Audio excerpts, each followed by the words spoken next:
Selamat datang kembali di pembahasan mendalam kita. Hari ini kita menyelami topik yang sedang hangat-hangatnya nih di dunia kerja, rasa memiliki atau belonging. Sumber kita kali ini dari kutipan buku Why Are We Here Creating.pdf, khususnya bab 7 yang mengupas tuntas soal ini. Betul. Topik yang relevan banget ya sekarang. Iya kan? Anda mungkin juga bertanya-tanya, kenapa ini penting sekarang? Kita lihat banyak perusahaan menggelontorkan dana besar untuk program keberagaman, kesetaraan, dan inklusi DEI itu. Ya angkanya nggak main-main. Sumber kita sebut belanja global tahunan itu bisa sampai 7,5 miliar dolar. Dan katanya diproyeksikan naik 2 kali lipat. Tapi, kok rasanya dampaknya seringkali nggak sepadan ya? Malah muncul resistensi di sana-sini terhadap DEI. Benar. Dan beberapa analisis juga bilang kalau pelatihan DEI itu ya dampaknya terhadap bias seringkali lemah. Kurang nendang gitu. Nah, jadi misi kita kali ini, kita coba lihat lebih jauh dari sekedar program DEI biasa.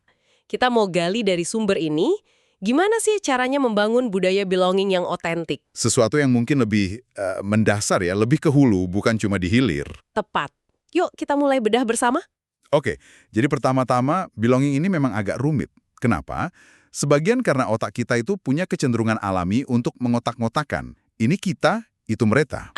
In-group dan out-group itu ya? Iya, persis. Ini inti dari teori identitas sosial yang udah lama ada.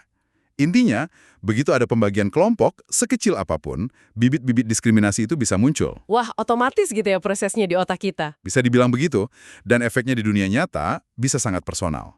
Sumber ini cerita tentang Brian, anggota dewan sebuah yayasan HIV/AIDS yang juga HIV positif. Oh, cerita Brian ini menarik. Gimana ceritanya? Dia merasa terpicu hanya karena ada orang yang membersihkan meja setelah dia makan siang. Otomatis dia berpikir, wah, dia anggap saya menular. Padahal mungkin niat orang itu biasa aja kan? Wow, itu menunjukkan betapa sensitifnya isu ini ya. Tindakan netral bisa terasa menyakitkan kalau orang merasa belum diterima. Betul banget. Belum lagi simbol-simbol kecil sehari-hari, kayak topi politik atau syal tertentu, itu bisa langsung mempercepat kita menilai siapa kawan dan siapa lawan. Iya, jadi cepet banget kita mengkategorikan orang. Nah, ini nyambung ke kritik sumber kita terhadap pelatihan DEI yang sering kita lihat. Mm-mm. Selain tadi disebut dampaknya kadang lemah, ada resiko backfire juga. Backfire gimana maksudnya? Misalnya kalau pelatihan malah ngasih kesan bahwa stereotip itu susah diubah, ya orang malah makin pasrah sama biasnya sendiri. Jadi kayak ya udahlah, emang begini. Jadi kontraproduktif ya? Betul! Ada juga yang kritik kayak Mazarin Banaji dan Frank Dobbin yang dikutip di sumber, bahwa nada pelatihan kadang seperti cari-cari kesalahan atau gocah, bikin orang malu atau merasa bersalah, bukannya jadi tercerahkan. Iya, saya pernah dengar keluhan semacam itu. Kesannya jadi menghakimi. Ditambah lagi, kalau pelatihan itu sifatnya wajib, seringkali orang jadi resisten secara psikologis. Ya karena merasa dipaksa. Belum lagi jebakan lainnya. Jebakan apa lagi nih? Kalau kita coba bikin standar belonging yang seragam, bisa-bisa malah makin meminggirkan kelompok yang unik. Tapi sebaliknya, kalau terlalu fokus pada perbedaan antar kelompok, bukannya nyatu malah jadi terkotak-kotak lagi. Jadi memang nggak segampang itu. Wah, jadi serba salah ya kelihatannya. Kalau pendekatan DEI konvensional banyak masalahnya. Terus adakah alternatif yang lebih menjanjikan menurut sumber ini? Ada. Nah, ini bagian menariknya. Sumber ini mengangkat konsep dari psikolog sosial Marilyn Brewer, namanya teori keunikan optimal atau optimal distinctiveness theory. Optimal distinctiveness theory. Kedengarannya menarik. Apa intinya? Gampangnya gini, sebagai manusia, kita punya dua kebutuhan dasar yang sebetulnya agak tarik-menarik. Kita pengen merasa jadi bagian dari kelompok, belongingness itu tadi, tapi di saat yang sama, kita juga pengen dihargai sebagai individu yang unik, distinctiveness. Oke, jadi butuh diterima sebagai bagian grup, tapi juga diakui keunikan kita. Terus? Nah, teori keunikan optimal ini mencoba menyeimbangkan keduanya. Tujuannya bukan bikin semua orang jadi sama persis, tapi juga bukan memisah-misahkan berdasarkan perbedaan. Jadi bukan asimilasi total, tapi juga bukan segregasi ya. Tepat, fokusnya geser. Dari melihat orang sebagai anggota kelompok A atau kelompok B, menjadi melihat setiap orang sebagai individu unik yang berkontribusi pada keseluruhan tim atau organisasi yang inklusif. Jadi, semua orang merasa diterima sekaligus dihargai keunikannya. Menarik banget. Jadi ini bukan soal masuk kotak atau beda sendiri, tapi gimana keunikan kita itu justru memperkaya kelompok ya. Kedengarannya bagus, tapi gimana cara menerapkannya di tempat kerja sehari-hari? Pasti banyak yang penasaran nih, apa langkah konkretnya? Tentu, sumber ini ngasih beberapa ide praktis yang bisa jadi inspirasi. Pertama, fokus pada kontribusi individu. Maksudnya gimana tuh? Jadi, pelatihan atau pengembangan tim sebaiknya diarahkan untuk mengenali dan memanfaatkan skill unik setiap orang. Bukan cuma bilang, kita beragam, tapi tunjukkan, begini loh kontribusi spesifik dari keunikan si A, si B, si C untuk tujuan tim kita. Oke, jadi lebih spesifik ke manfaat keunikan ya. Betul. Kedua, bangun identitas kelompok yang benar-benar inklusif. Ini bukan sekedar slogan ya, tapi soal menetapkan tujuan dan nilai bersama yang melampaui perbedaan individu. Aktivitas tim yang menekankan kolaborasi dan saling ketergantungan bisa bantu banget. Oke, jadi menghargai individu sambil membangun tujuan bersama. Lalu apa lagi? Ketiga, secara sadar, latih keseimbangan antara rasa memiliki dan keunikan. Bisa lewat simulasi atau role-playing. Terus diskusikan gimana dinamika ini terasa di pekerjaan nyata. Oh, jadi semacam latihan merasakan perspektif yang berbeda ya? Ya. Keempat, edukasi tentang perbedaan dengan hormat. Ini bukan cuma soal bias tak sadar loh, tapi juga pemahaman tentang norma budaya atau gaya komunikasi yang beda.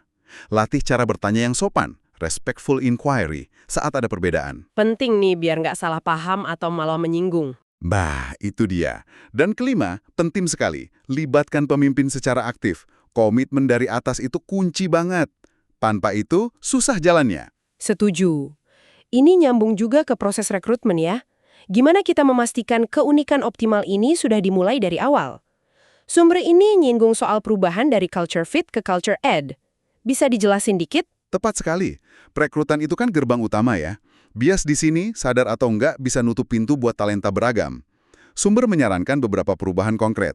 Misalnya, stop bertanya soal gaji sebelumnya. Kenapa tuh soal gaji sebelumnya? Karena praktik ini sering melanggengkan ketidaksetaraan upah, terutama buat perempuan atau kelompok minoritas yang mungkin di pekerjaan sebelumnya gajinya lebih rendah karena bias historis. Lebih baik pakai standar gaji internal yang objektif. Ah, masuk akal. Jadi lebih fair ya. Terus soal culture fit versus culture ed. Nah, ini juga penting. Culture fit itu kan cenderung nyari orang yang mirip dengan yang sudah ada.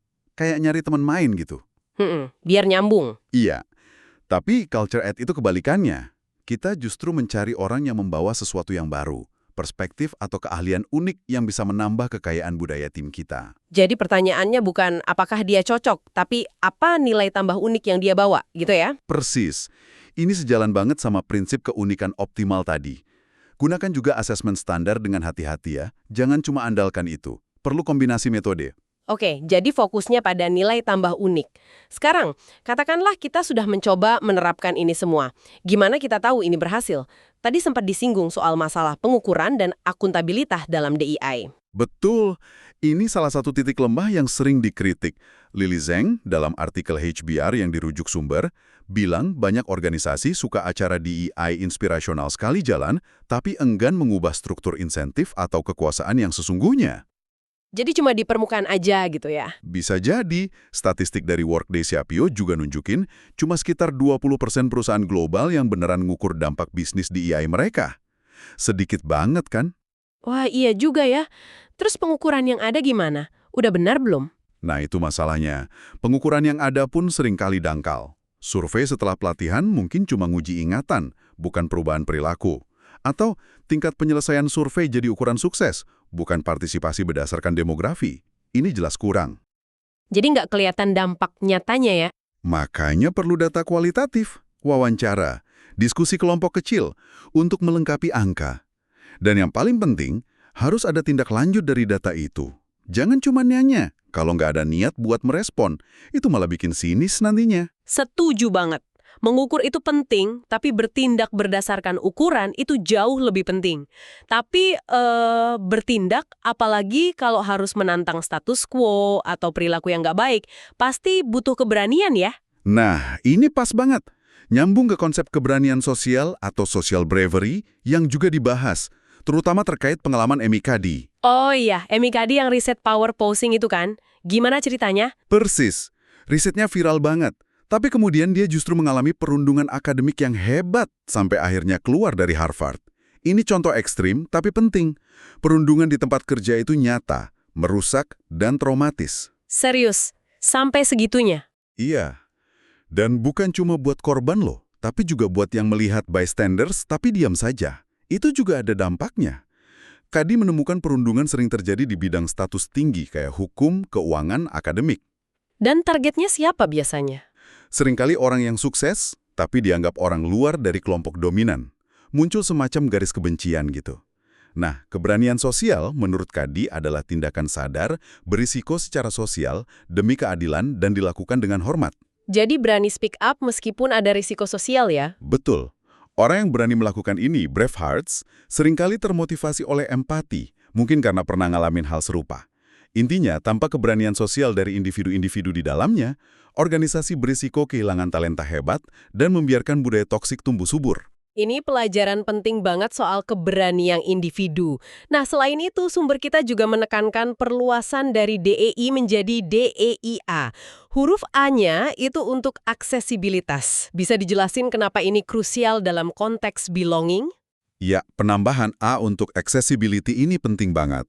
Ini mengakui secara eksplisit perlunya mendukung rekan kerja penyandang disabilitas, baik fisik maupun kognitif.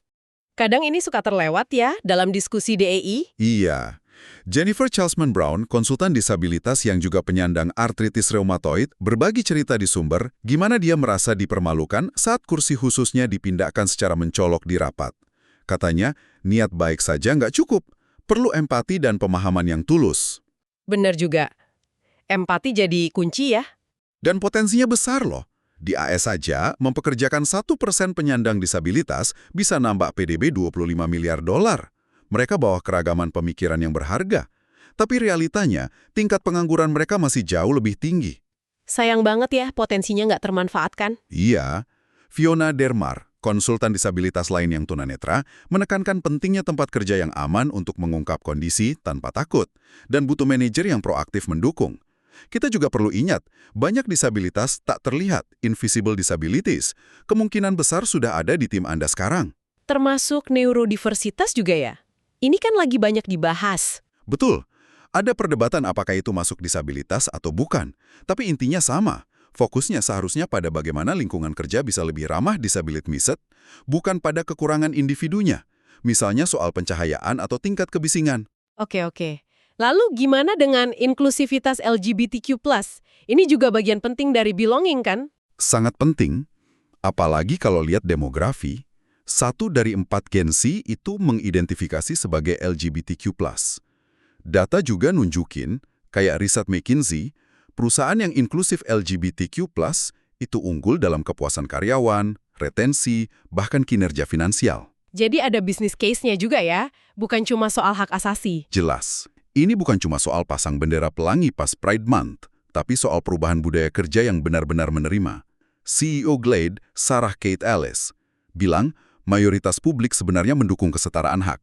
Meski ada minoritas vokal yang menentang, arahnya jelas, inklusivitas itu keharusan buat jangka panjang. Tapi tantangannya masih ada kan? Masih, terutama soal representasi di level atas dan hambatan spesifik buat pekerja transgender misalnya. Tapi ya itu, justru karena masih ada tantangan, makanya perlu terus diupayakan. Oke, kita udah bahas banyak konsep penting nih. Dari masalah us versus them, keterbatasan DII konvensional, solusi lewat keunikan optimal, dan culture ed, pentingnya pengukuran, keberanian sosial, sampai perluasan ke DEIA termasuk disabilitas dan LGBTQ+. Sekarang, buat para pendengar kita, apa sih tips praktis yang bisa langsung dicoba untuk mulai membangun belonging ini? Oke, sumber ini ngasih beberapa ide bagus yang relatif mudah diterapkan. Pertama, tunjukkan komitmen DEIA secara konsisten. Nggak cuma internal, tapi juga ke klien, mitra, semua pihak. Jadi kelihatan beneran gitu ya komitmennya? Ya. Kedua, berani menetapkan ekspektasi perilaku inklusif juga ke pihak eksternal, kayak klien. Ada contohnya dari Catalyst tuh. Menarik, jadi standar inklusifnya berlaku buat semua yang berinteraksi. Ketiga, gunakan bahasa yang inklusif. Contoh gampang, ganti cuti melahirkan jadi cuti orang tua, atau parental leave yang berlaku untuk semua jenis orang tua. Kayak di Media Monks, mereka kasih 16 minggu buat semua. Simple tapi dampaknya besar ya buat inklusivitas. Betul. Keempat, sediakan saluran pelaporan yang aman dan netral. Kayak ombudsman gitu, buat ngatasin perilaku non-inklusif tanpa takut ada balasan. Penting nih buat akuntabilitas. Terus, Dan yang kelima, yang sangat penting menurut saya, belajar untuk benar-benar mendengarkan. Pengalaman gerakan Black Lives Matter ngajarin betapa krusialnya pemimpin yang mau dengerin dan ciptain ruang aman buat karyawan berbagi pengalaman sulit mereka, termasuk soal rasisme atau diskriminasi. mendengarkan dengan empati ya. Sip, itu tadi langkah-langkah praktisnya. Kalau boleh disimpulkan, apa intisari dari pembahasan kita kali ini? Intinya gini, membangun budaya belonging yang sejati itu butuh pergeseran. Kita perlu bergerak dari sekedar memadamkan kebakaran dengan taktik DEI hilir ke strategi hulu yang lebih mendasar. Strategi hulu itu maksudnya? Yaitu tadi, fokus pada keunikan optimal tiap individu, bangun akuntabilitas yang terukur, pupuk keberanian sosial untuk melawan bias dan perundungan, dan praktikan inklusi yang otentik, yang mencakup aksesibilitas dan dukungan LGBTQ+. Ini kerja jangka panjang, bukan perbaikan instan. Jadi, untuk Anda, para pembelajar, pesan utamanya adalah ini. Menciptakan rasa memiliki itu bukan hal pasif. Perlu usaha aktif untuk membongkar sekat kita, face mereka, baik di pikiran kita maupun di struktur tempat kerja. Tujuannya, agar setiap orang merasa aman jadi diri mereka sendiri, yang paling otentik. Manusiawi, merasa berarti, dan belajar, itulah yang tak lekang oleh waktu. Nah, kebutuhan inilah yang perlu kita penuhi untuk semua orang di tempat kerja. Sebuah tujuan yang mulia sekaligus strategis ya. Betul sekali. Sebagai penutup, ini ada satu pemikiran untuk Anda bawa pulang. Bagaimana jika Anda mencoba menerapkan prinsip keunikan optimal ini dalam satu interaksi atau satu rapat besok? Coba deh, secara sadar cari dan akui satu kontribusi unik dari rekan Anda sambil tetap fokus pada tujuan bersama. Perubahan kecil apa yang mungkin terjadi dalam dinamika tim Anda? Bagaimana ini bisa mulai membuka potensi tersembunyi, bergerak dari sekedar toleransi menuju perayaan perbedaan yang sesungguhnya? Renungkanlah.